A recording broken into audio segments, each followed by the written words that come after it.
ஓம் நமச்சிவாய. நமது மடத்தில் திருவாசக முற்றோந்தல் அண்ணாமலை அன்னதானத்தின் சார்பாக நடைபெறுகிறது.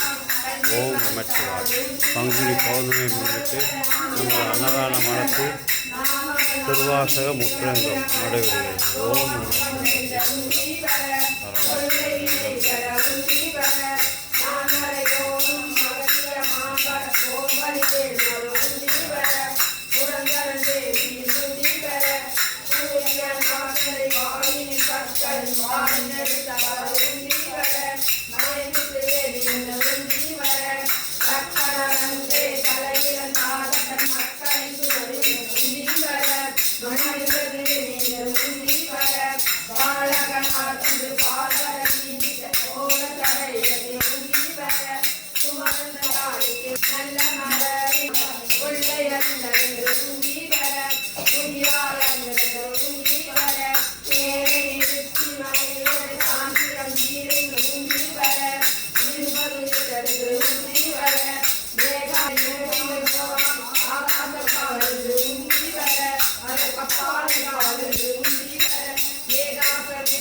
இருடிகள் போகா